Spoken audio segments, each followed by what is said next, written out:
집중 분석 이슈타임 시간입니다. 오늘은 이데일리 권소연 기자와 함께하겠습니다. 안녕하십니까? 네, 안녕하세요. 자, 오늘 이슈와 관련한 뉴스부터 화면으로 확인해 보시겠습니다. 자, 이데일리 기사인데요. 찬바람 불면 배당, 고배당 금융주 사둘까라는 제목입니다. 올해 유독 성장주가 강세인 장이 펼쳐졌으나 찬바람이 불기 시작하면서 성장주보다 배당주에 대한 관심이 조금씩 살아나고 있다. 특히 금융주는 주가가 하락해 배당 수익률이 5에서 7% 수준으로 높아졌다라는 내용입니다. 자, 올해 배당주 투자는 어떨까요? 현재 주가와 또 배당금 수준을 잘 따져봐야 할 텐데요. 배당주 투자 전략에 대해서 살펴보도록 하겠습니다. 자, 찬바람 불면 배당 투자하라는 말이 있는데 이제 벌써 그 시기가 온 건가요? 네, 최근에 서적을 한번 가봤더니 그 경제 경영 서적 매대에 네. 배당주에 관련된 서적들이 굉장히 많더라고요. 한국뿐만 아니라 미국 배당주, 네. 유망, 메선 이렇게 해서도 많이 나와 있던데 그만큼 이제 배당 투자에 대한 관심이 높아진 시기라는 게 이제 서점에서도 드러났는데요. 네. 배당은 사실 기업이 이익을 내면 이제 결산한 다음에 주주들에게 이익을 일정 부분 배분하는 거를 배당이라고 하는데 보통 배당을 많이 주는 기업들, 그러니까 배당주들은 연말로 갈수록 주가가 좀 오르는 경향이 있습니다. 그래서 대략 한 3분기 실적이 나온 그 시점부터 이제 실적을 보면서 이 기업이 배당을 늘릴 여지가 있는지 이런 것들을 좀 가늠해 보고 이때 이제 사놓는 게 좋다고 얘기를 하는 건데요. 네. 이 시기가 이제 가을로 접어드는 시기니까 찬바람 아침 저녁으로 좀 쌀쌀해지고 이러니까 찬바람 불면 배당 투자하라 이런 얘기가 나오는 겁니다. 네. 그런데 무조건 배당을 많이 준다고 투자할 건 아니고요. 배당을 받아도 우리가 이제 주식을 사서 보유하고 있고 이제 연말까지 보유하고 있다가 팔아야 되기 때문에 연말까지 주가가 만약에 떨어지면 배당받은 금액보다 주가 하락분이 크다 그러면 결과적으로 손실이잖아요. 그러니까 주가도 오르고 배당도 받을 수 있는 그런 종목을 고르는 게 중요합니다. 네, 그렇군요. 자, 말씀하신 대로 이제 기업이 이익을 내면 그중에 일부를 주주한테 이제 배분하는 것이 배당이다라고 설명하셨는데 상장사들이 결국은 이제 배당을 주기 위해서는 이익을 많이 내야 되는데 올해 코로나 때문에 또 타격을 많이 받은 그런 회사들도 많이 있잖아요. 그래서 상장사들이 과연 배당을 늘릴 수 있을 것이냐 이 부분에 조금 의문이 들기도 하는데 어떻습니까? 아무래도 코로나19 때문에 기업 영업 활동이 전반적으로 위축이 됐잖아요. 네. 그래서 코스피 상장사의 배당금은 아마 작년보다 조금 감소할 것으로 예상이 되고 있습니다. 예. 일단 FM 가이드의 집계치를 보니까 증권사 3곳 이상이 배당 전망을 내놓은 상장사가 총 163개였거든요. 네. 이들 상장사의 올해 배당금 한 25조 5,365억 원 정도일 것으로 이제 추정이 되고 있는데 이게 작년 수치와 비교를 해보니까 한 1.3% 정도 줄어든 겁니다. 그래도 이제 배당 수익률이 비슷할 것으로 예상이 되고 있는데 올해나 작년이나 이제 평균 배당 수익률이 대략 한 2.4% 정도 될 것이다라고 네. 이제 예상이 되고 있는 거거든요. 이거는 지난 8일 종가를 기준으로 계산한 거긴 한데 예. 이 배당 수익이라는 게 이제 현재 주가 대비 배당금을 얘기를 하는 겁니다. 그러니까 예를 들어 10,000원짜리 주식을 샀는데 이걸 갖고 있었더니 이제 주당 100원을 배당을 해서 100원을 받았다 그러면 10,000원 투자해서 배당을 받은 거니까 배당 수익률만 따져보면 이제 1% 정도가 되는 네. 거거든요.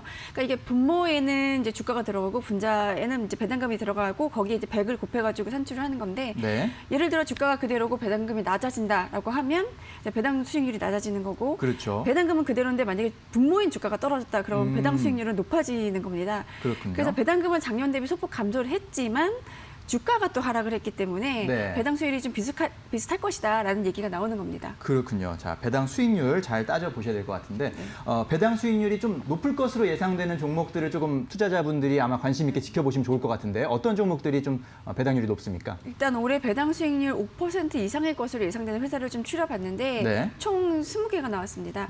이 중에 가장 배당 수익률이 높은 종목이 한 7%대 정도일 거라고 나왔는데 예. 쌍용양회하고 현대중공업 지주 그리고 금호산업, 기업은행 이렇게 4곳으로 추려졌거든요.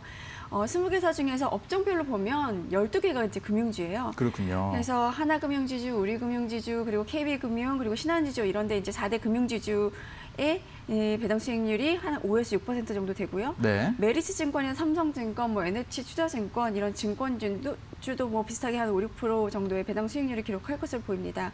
사실 이런 종목들은 주가가 빠져서 배당 수익률이 좀 높아진 영향이 큰데 배당 수익률 5% 이상인 곳들 중에 배당금이 작년 대비 늘어날 곳이 어디인가 네. 이게 보니까 쌍용양회, 금호산업 그리고 JB금융지주, 삼성카드, NH투자증권, 삼성증권, KTNG 이렇게 7곳에 불과했습니다. 네, 그렇군요. 배당 수익률이 5% 이상인데 배당금도 네. 작년보다 더 늘어났다. 상당히 아주 매력적인 아마 그렇죠. 배당주로 보여집니다.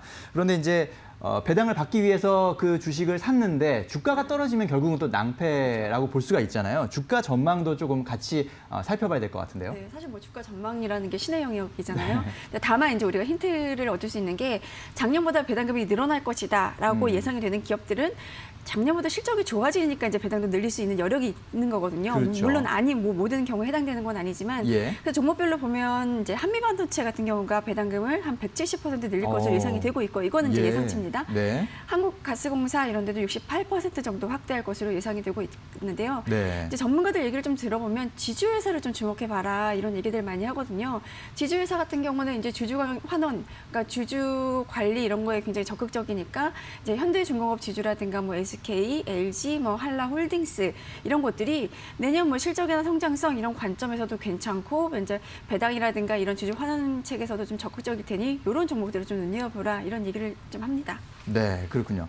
자, 어쨌든 이제 배당을 받으려면 주주여야지 이제 배당을 그렇죠. 받을 수가 있는 거잖아요. 그러면 언제 이제 주주여야 그 기준을 잡고 배당을 줄 텐데 그 기준일이 어떻게 됩니까? 일단 기말 배당 같은 경우에는 이제 마지막 거래일 기준으로 그 회사의 주주 명부에 내 이름이 올라가 있어야 됩니다. 네. 근데 이제 그 주주 명부를 폐쇄하고 그의 실적을 이제 결산한 다음에 배당금이 정해지면 그 마지막 거래일에 주주였던 분들한테 이제 배당을 주는 거거든요. 그리고 그 지나서 뭐 연초에 산다 그러면 이제 해당이 안 되는 거고요. 예. 근데 우리가 이제 주식을 사면 매수 주문을 내고 그게 만약에 체결됐다 그러면 이제 결제일이 T+2일이잖아요. 네. 그러니까 이틀이 지나야 내 계좌에 주식이 들어오거든요. 그러니까 항상 이제 마지막 거래일 기준으로 주주 명부에 나의 이름을 올리고 싶다. 그러면 그 마지막 거래일 이틀 전에 이제 매수를 해야 됩니다. 네. 보통은 우리가 이제 마지막 거래일이 한 12월 30일 정도 되거든요. 네. 근데 그때 이제 그의 주식 거래를 마감하는 납회일이 정해지면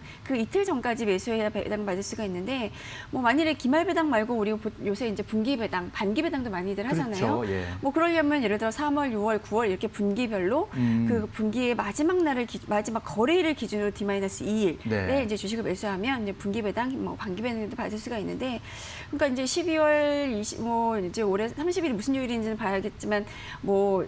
이 마지막 그러니까 D-2일까지 만약에 주식을 좀 이제 사겠다 하면 이제 아직 여유는 있잖아요. 연말로 갈수록 이제 배당주는 좀 오르는 경향이 있으니까 좀 쌀 때 빨리 사두면 이제 자본, 그러니까 주가가 올라서 얻는 자본이익 플러스 배당이익까지 이제 뭐 일석이조를 얻을 수 있다. 뭐 이렇게 얘기 드릴 수 있겠습니다. 네. 아마 이제 주식 투자를 오래 하신 분들은 그런 이거래일 후에 그렇죠. 이게 되는 게 뭐 네. 당연히 알 상식일 텐데 네. 또 처음 이제 주식 시장에 뛰어드시는 이제 주린이 분들은 네. 사실 그런 건 모르잖아요. 그렇죠. 왜냐하면 체결되면 내 계좌에 바로 들어오는지 바로 아시는 분이 뜨니까 많죠. 당연히 네. 이제 내가 샀다라고 네. 이제 생각하시기 쉬운데 주의하실 것은 이 배당을 받기 위해서는 이거래일 전에 기준일 이거래일 전에 매수를 해야지만 배당금을 받을 수 있는 기준이 된다는 것 참고를 하시고 배당주 투자에 대해서 고민을 하셔야 될 것 같고 이 배당주를 직접 그 취득하는 그런 방법도 있지만 배당주 펀드도 있잖아요. 그렇죠. 배당주 펀드로도 좀 돈이 몰리고 있습니까? 아직은 약간 배당주 펀드로는 돈이 막 들어오는 분위기는 아닌데요. 이제 13일 기준으로 자료를 좀 봤더니 국내 주식형 펀드 유형 중에 액티브 주식 배당이라는 거 있고 이제 전체 테마형 펀드 중에서 배당주 펀드라는 게 따로 이제 집계가 돼서 나오거든요. 이제 액티브 주식 배당 펀드 경우에는 최근 한 달간 1,000억 원 넘게 이제 순유출이 됐어요. 그리고 최근 일주일 사이로 좁혀봐도 한 34억 원이 빠져나갔는데 그 테마 펀드 유형 중에서 배당주 펀드를 봐도 비슷합니다. 한 달 새에 2,260억 원 정도 순유출이 됐고요. 일주일 새에도 한 136억 원이 이제 빠져나갔는데 그래서 수익률이 좀 안 좋나 이렇게 봤더니 수익률이 마이너스는 아닙니다. 그렇다고 이제 뭐 군계일학인 정도는 아닌데 뭐 액티브 주식 배당 펀드 같은 경우에는 일주일 수익률이 2.57%였거든요. 네. 국내 전체 주식형 펀드 수익률이 2.71%니까 그보다 조금 낮은 수준이고 이제 코스피 200 지수 추종하는 인덱스 펀드 보니까 2.81%였었어요. 그러니까 그거보다 좀 낮은 수준이긴 하고 배당주 펀드 보면 최근 한 주 수익률이 1.91%라서 국내 주식 ETF 수익률 전체에 수익률이 2.08%니까 이거보다는 좀 낮던데 어쨌든 지금 이제 배당주에 대한 관심들이 조금씩 높아지고 있고 배당주 이제 투자할 시기다 이런 얘기들을 많이 하니까 이럴 때 이제 배당주 개별적으로 골라 투자하는 게 조금 이제 자신이 없다 그러면 배당주 펀드 중에서 이제 과거에 보통 우리 트랙 레코드라고 하잖아요. 이제 이런 트랙 레코드가 좀 괜찮은 이제 펀드 좀 골라가지고 투자를 해놓으면 뭐 투자해놓고 잊고 있다 보면 아마 내년 연초 수익률은 꽤 괜찮지 않을까 하는 기대를 좀 해봅니다. 네. 자, 이제 이 배당주 얘기를 결국 이제 연말에 가까워져서 이제 많은 분들이 고민하게 되시는 건데 지금 또 연말을 생각해 보면 또 핫 이슈 중에 하나가 대주주 양도세 네, 그 요건 네. 강화 완화 이 부분이잖아요. 네, 네. 그거 맞물려 있을 것 같아요. 연말이 네, 네, 되면서 그렇죠. 배당주에 대한 뭐 투자도 고민을 네. 많이 하시지만 이 네. 양도세 요건 때문에 네, 또 맞습니다. 많이 고민하시는 분도 많을 것 같은데 현재 지금 대주주 양도세 요건은 어떻게 좀 진행이 되고 지금 있고 좀 어떻습니까? 이제 뭐 국정감사 기간에 이제 여러 가지 뉴스들이 나오고 있는데 뭐 네. 기재부에서는 뭐 이제 보도된 것처럼 3억 원 기준에 대해서 바꿀 생각은 별로 없는 것 같고요. 네. 다만 이제 그게 이게 좀비속이라서 뭐 예를 들어 이제 우리 외할아버지, 외할머니가 보유하고 있는 것까지 다 합쳐서 이제 3억 원이 넘으면 이제 양도세를 물었어야 됐잖아요. 네. 그 기준을 조금 조정해서 좁히는 방안을 좀 논의하고 있는 것 같은데 이제 문제는 어쨌든 간에 이제 대주주 그러니까 합산 과세를 인별 과세로 해도 3억 원을 넘기는 투자자들이 올해 이제 전반적으로 주가가 좀 올랐고 이제 주식 투자하신 분들이 많았기 때문에 예. 한 뭐 몇만여 명이 될 거란 말이죠. 그런 분들이 이제 이걸 피하기 위해서 매물을 쏟아놓고 그러면 이제 연말에 뭐 증시 흔들릴 여지는 충분히 있는데 그거랑 맞물려서 이제 배당주를 좀 생각을 해보면 배당주라는 게 어쨌든 배당이라는 이제 현금이 들어오는 거잖아요. 예. 그래서 이렇게 변동성이 높을 때 혹은 증시가 출렁일 때 배당주의 가치는 조금 더 빛나기 마련입니다. 네. 그러니까 이제 대주주 3억 원 이거와 이제 맞물려서 연말에 좀 변동성이 커질 때를 대비해서라도 배당주는 조금 관심을 가져보시는 게 어떨까 싶습니다. 오히려 어떻게 보면 그거가 맞물려서 오히려 배당주의 그렇죠. 매력이 더 높아질 수 그렇죠. 있는 그런 시점이라고 볼 수도 있겠군요. 네, 맞습니다. 네, 그런 해석들을 잘 하시면서 배당주 물론 이제 지금 아직까지는 그 배당금이 예상되는 수치이기 때문에 그런 점은 주가와 예상되는 배당금 잘 비교하시면서 투자 전략을 세워보시는 것도 좋겠습니다. 네, 오늘 말씀 잘 들었습니다. 감사합니다. 네, 고맙습니다.